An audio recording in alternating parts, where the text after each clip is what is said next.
धर्मराज युधिष्ठिर ने कहा कि प्रभु, आपने माघ में कृष्ण पक्ष की खरतीला एकादशी का वर्णन किया। अब आप कृपा कर माघ शुक्ल पक्ष एकादशी का महात्म वर्णन कीजिए। एकादशी का वर्णन किया। अब आप कृपा कर इसका क्या नाम है और इसके व्रत की क्या विधि है, इसमें किस देवता का पूजा किया जाता है। श्री कृष्ण कहने लगे कि हे राजन, इस एकादशी का नाम जया एकादशी है।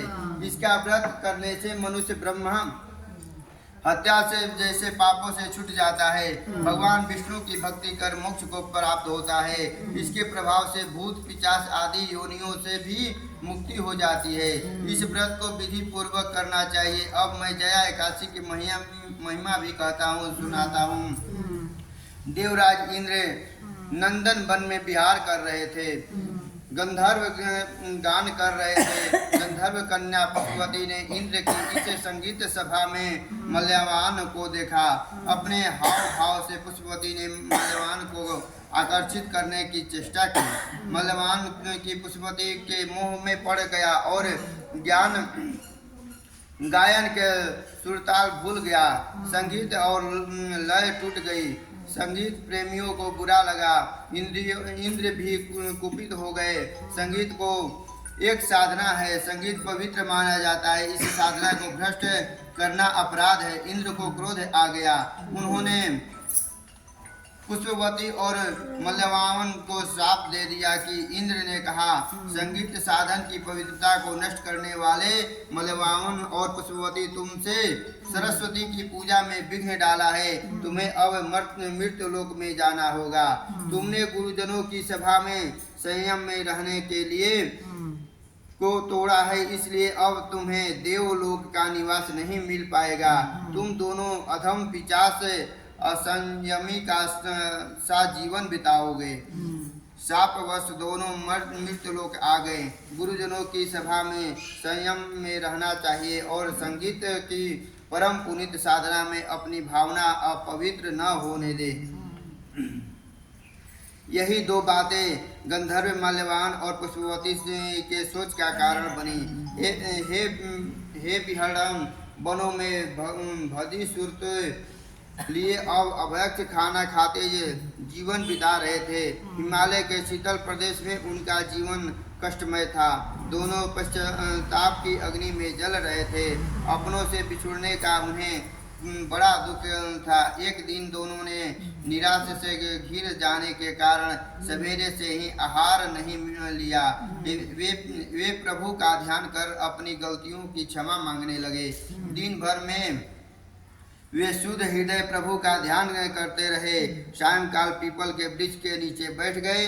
रात्रि को भी उन्हें ईश्वर का ध्यान बना रहा। सारी रात्रि उन्होंने जागकर ही काटी। श्री कृष्ण बोले, हे राजन, संयोग से यह तिथि जया एकादशी व्रत की थी। दिन में व्रत और रात्रि में ईश्वर का ध्यान और जागरण कर उनके पुण्य का कारण बना। उनका यह व्रत हो गया। वस्तुतः जया एकादशी को दिन में व्रत और रात्रि में जागरण करने से दूसरे दिन होते ही उनकी पिशाच योनि छूट गई। वे अत्यंत सुंदर गंधर्व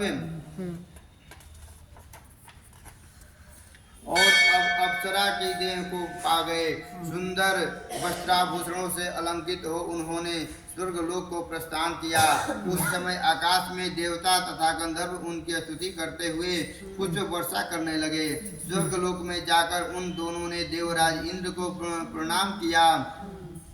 देवराज इंद्र उनको पहले जैसे रूप में देखकर आश्चर्य में पड़ गए। इंद्र ने पूछा कि पिशाच योनि से किस प्रकार छुटकारा पाया।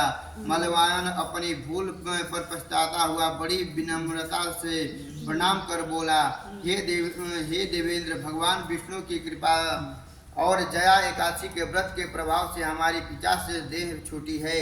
देवराज इंद्र बहुत प्रसन्न हुए। इंद्र ने कहा, हे मल्यवान, भगवान की कृपा और एकादशी के व्रत करने से न केवल तुम्हारी पिशाच योनि छूट गई, वरन तुम्हारे सभी कुल वाले और स्वर्ग के निवासी भी वंदनीय हो गए। विष्णु और शिव के भक्त सदैव वंदनीय रहते हैं। पुष्पवती ने भी निवेदन किया कि हे देवेंद्र, आपका श्राप हमें वरदान बन गया और हमें भगवान विष्णु की अहेतु की कृपा प्राप्त हुई। भगवान श्री कृष्ण कहने लगे, युधिष्ठिर इस जया एकादशी के व्रत से 50 योनि में पड़ा व्यक्ति भी मुक्ति पा लेता है। एकादशी का व्रत अनेक यज्ञ जप दान आदि से अधिक फलदायी है। जो मनुष्य जया एकादशी का व्रत करते हैं वे अवश्य ही स्वर्ग में वास करते हैं। प्रेम से बोलो जया एकादशी की जय, विष्णु भगवान की जय।